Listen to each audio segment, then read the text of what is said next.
Good evening, everyone. Welcome back. As you may have noticed, or probably haven't because I don't think many people look, I now have 9 subscribers. So if you're the new one you're watching, hello. Welcome.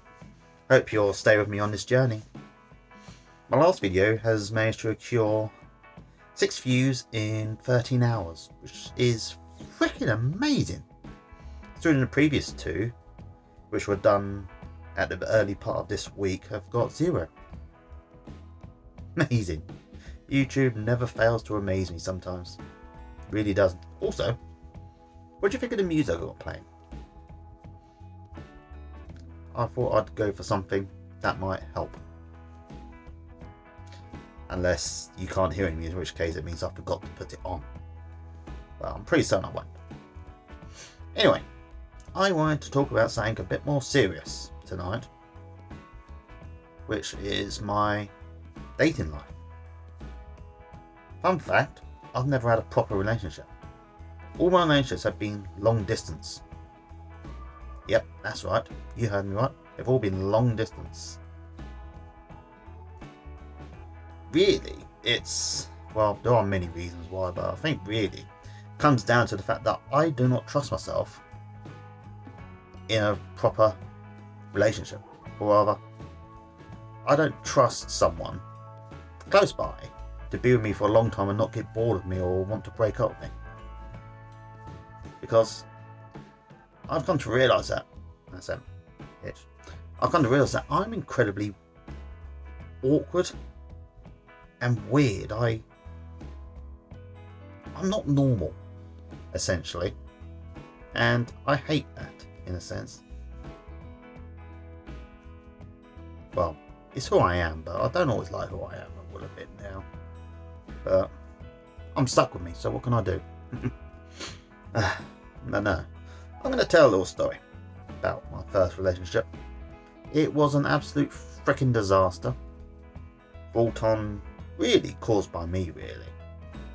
And my own stupid romantic ideals. Yep, always figured when I was younger that I would end up in a relationship with someone from another culture because it's so cool, so romantic. I figured it would be so cool, so romantic, you know? 2 people from separate continents coming together as one. Yeah, it didn't work out. It brought me nothing but misery.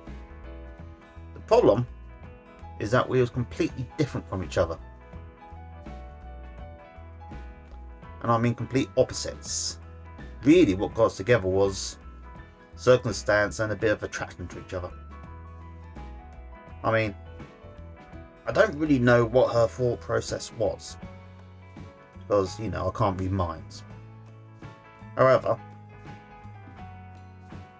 all started when I was about 18, when I first got into foreign films,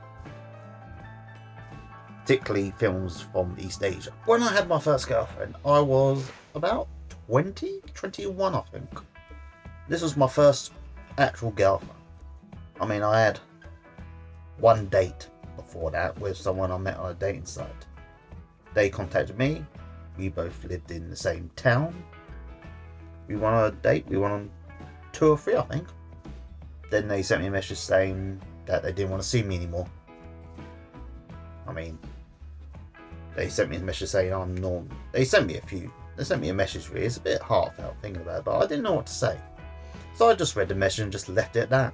I mean, I didn't see the point in saying goodbye. I was never the type to say, well, screw you bitch, I don't want to be with you anyway. I was never that type. I never liked that sort of thing anyway. Excuse me. It was never me, if you know what I mean. So this boy's in closer. I mean, it just looks like I'm showing off my book collection. Actually, let's go out here. That's better. So, yes, that was my only real... That wasn't a relationship because... Was it 3 days we had? We met up at a cafe once. Second one was at Pizza Hut, which is no longer in town. The third was at a pub.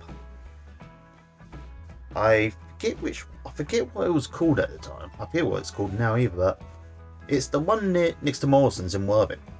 So if you're local, you probably know which one it is. But anyway, they sent me a message that said, I don't want to see you more, I don't think it's going to work out, and I'm sorry, but I didn't think it would happen, and I said nothing. Because that's not me, really. I didn't really want to do the whole misogynistic and say, well, I didn't want to go out with you anyway, you're horrible and ugly, because that's not me. It really isn't me. I never was one for getting that angry or taking my anger on others. But anyway, that was the only real dates I'd actually been on. So, I forget how old I was at the time, actually. I can't remember. I can't even remember the woman's name or what she looked like. I want to say her name was Leanne, but I don't think that's quite right. It's something along those lines. No, I can't think. It'll probably occur to me in the middle of the night. And probably what they look like. I can't remember now. Kind of thing, I don't think I was really attracted to them either. I just went out of them because they approached me. So I went into this thing for the whole wrong reason. But then again, I always said was, if someone asks me out, I'll ultimately say yes, unless I'm with someone. Because if someone can work up the courage to ask me out, then the least I can do is say yes and, get to know them. You never know what could happen. Which is true. You never know. Anyway, after that, I went back to my non-dating life. I was never one for really approaching people and saying, hello, would you like to go out with me? Of course, it's not that simple, but you know what I mean. I was never really one for meeting new people. I always found it hard to meet new people. I was always the one in the group that never said much. Because I never liked going up to strangers and talking, My friends at the time, they had people they dated and had relationships. I didn't. I was the one that never did because I just was never good at meeting people. And I've always, deep down really, I've always seen myself as unlikable. But I digress. Back to the story. Anyway, after I developed an interest in East Asian films, I decided, partially me deciding, partially on advice from someone, could have been a friend, it could have been one of my parents, could have been my parents, to start learning Cantonese. I thought, that would be good. I'll become fluent. I'll have a whole new language. I'll be able to travel to the South China, meet people, meet a woman, and be happy forever. Yeah, nice dreams. No, it didn't work out.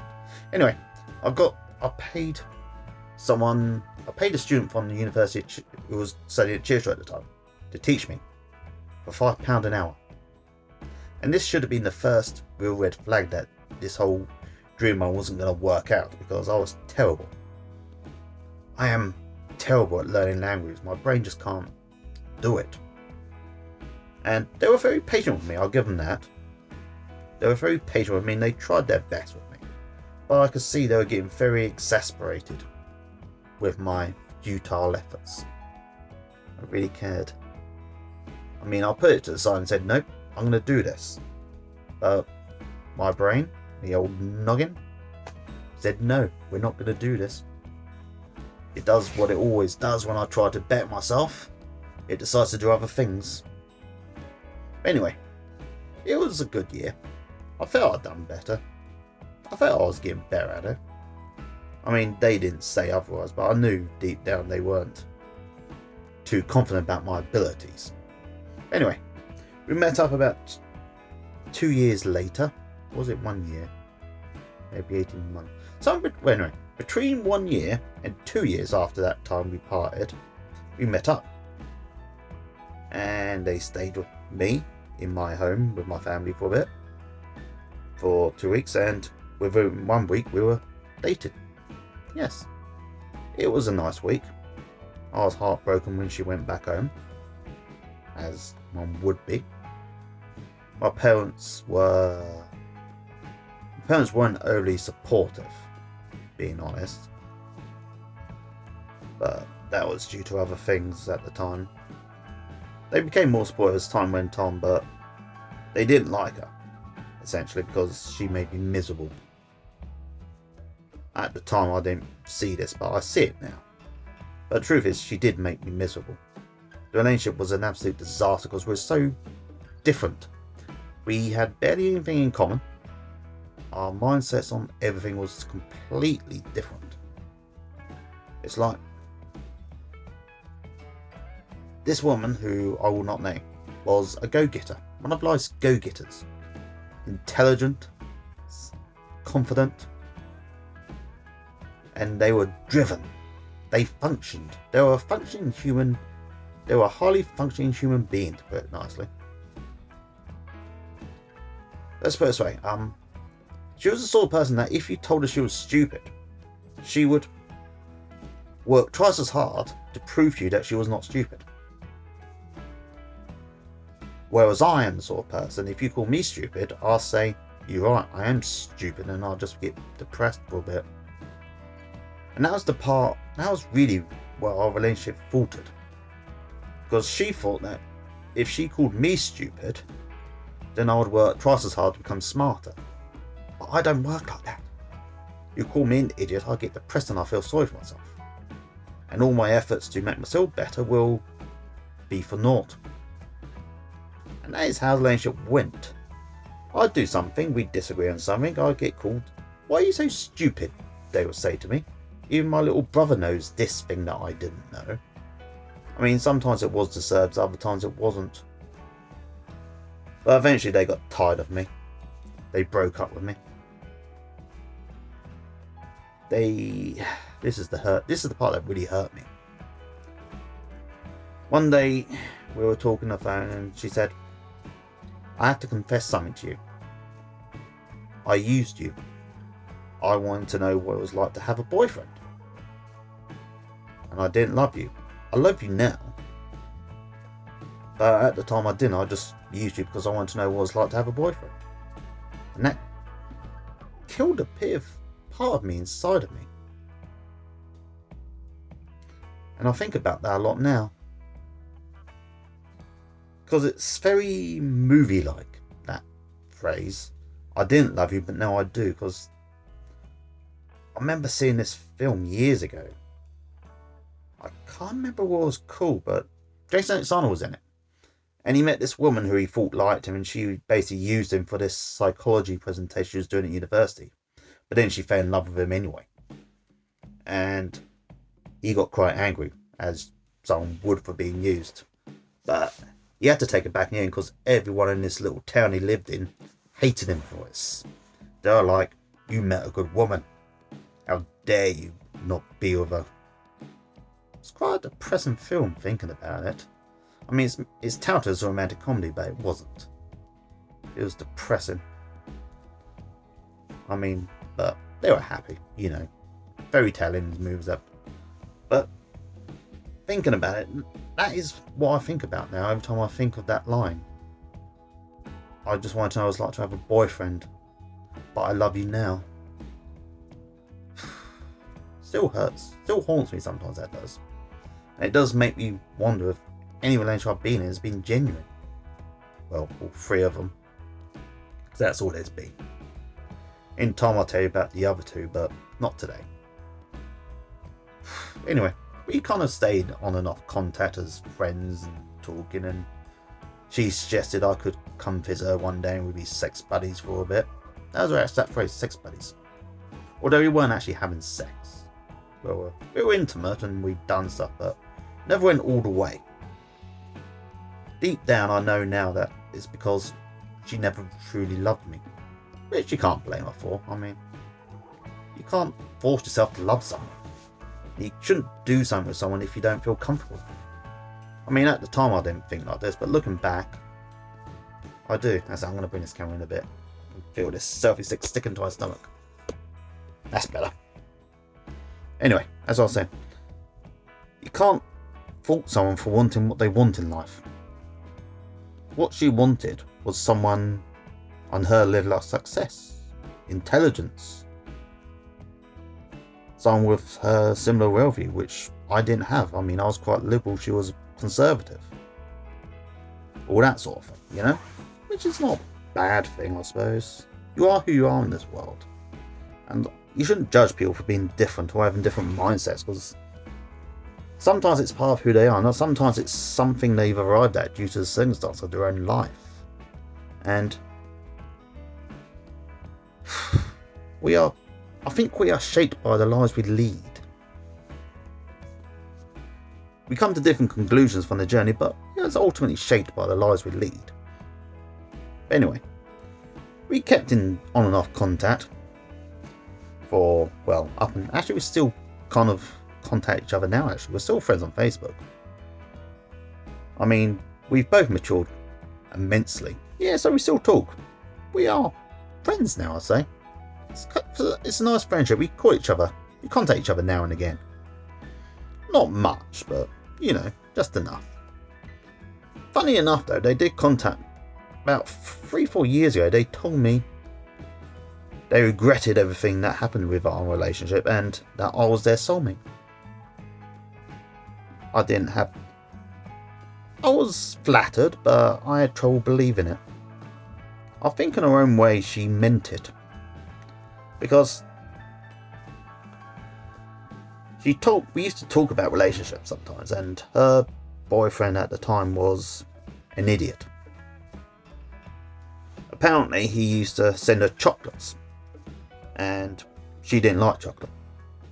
And his response was, "You're a girl, you're supposed to like chocolate." So he's a bit of an idiot. I suppose really put someone like me in perspective, because I'm very easygoing. I don't really shout much or demand much. I'm very low maintenance. Although really I just try to make myself as pleasing as possible, really, but that's a subject for a different day. And eventually they broke up, and she said, "I think you're my soulmate. You was always good to me, despite everything." And I thought, yeah, I was.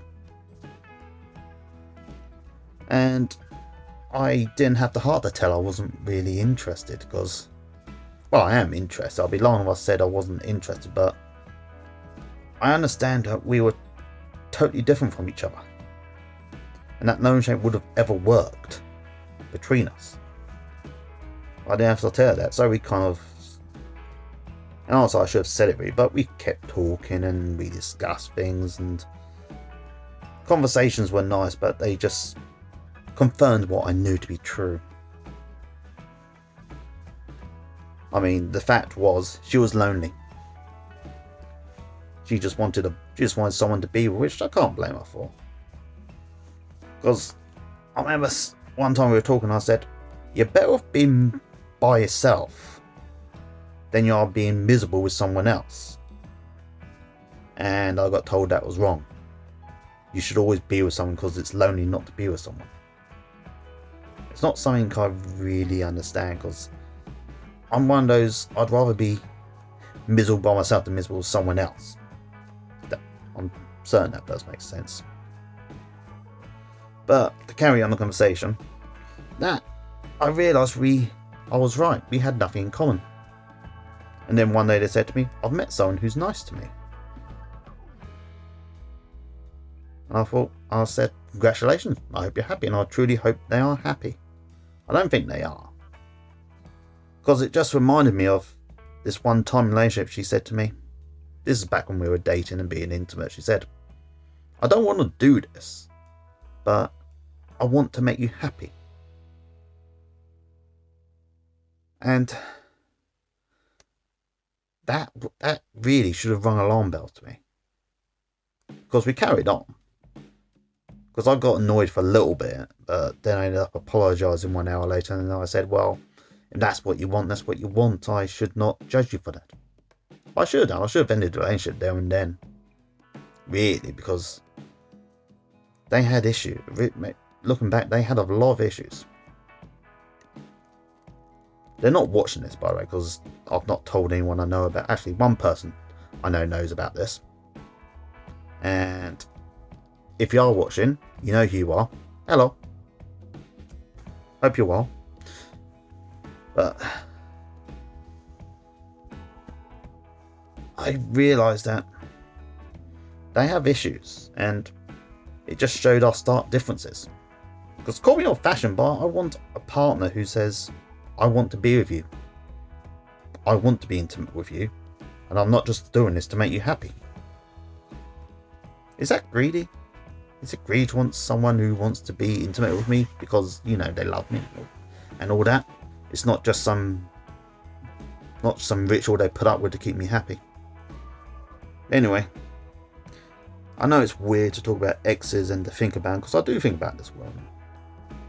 I sometimes think, if I go back in time, would I do anything differently? I mean, what if I could go back in 20 years and talk to my younger self? Should I have avoided this relationship, or should I be grateful for the lessons I learned in that time? I don't know anymore. But what I do know is that I have zero confidence in myself, and I can't expect anyone else to see me in a confident manner until I see myself. It's like that whole, you can't be loved until you learn to love yourself, but at the same time, you don't need to love yourself, because other people can love you, but no magical person is going to come along and say, I love you, even though you don't love yourself, and that's okay. I mean, it could happen, but the chances are slim. But I am trying to love myself. That's why I've done the whole, exercise and weight loss thing. I think it's going okay. I don't really have a definitive answer because I can't find my scales. So I can't weigh myself. Oh good lord, this video's going on a long time. Just seen the time. I want to be with someone. I know that. I have sexual urges, I will admit. They are stronger now than they ever were. Funny enough, in my 20s I could think about sex, but then I could easily just stop like that, and I could resist the thoughts, the urges and all that lot. But as I'm getting older, it's getting harder. They're like intrusive thoughts that just come along and said, it would be nice to fall in love and have some sex, wouldn't it? It would, but I don't think, I don't want that. I do want sex, but I want the relationship that comes with it, I want the companionship. I want someone who will love me. Someone who I can snuggle up with at night. That's what I miss most. When you're with someone, wake up and they're happy to see you next morning. I'm not sure if I've ever really experienced that. I have, but looking back at my partners and the experiences, I think they didn't feel the same way. They just pretended. See, that in itself causes another problem, because I know it's going to be hard to trust anyone. Which is something I do need to get over. Lack of trust. I just find it hard to believe that anyone would like me in that way. Since none of my previous partners did like me in that way, I find it hard to believe. But I am lovable. I have a pen pal who assures me that I am a great guy. And I should listen to them. Because they've told me reasons I am a great person. I'm a decent person. I'm a decent human being. The problem is, I dismiss all those as the basic minimum a human should do. You're kind. I know I'm kind. But you know what? Everyone should be kind, so I shouldn't be congratulated on basic human emotions. I'm going to have to finish this soon because I'm struggling with words to say and it's making me depressed. And it's not a good time to be depressed before you go to bed. But I feel good. I feel okay. I'm glad I'm sharing this story with you all. I really am. And I know I've gone on a long time.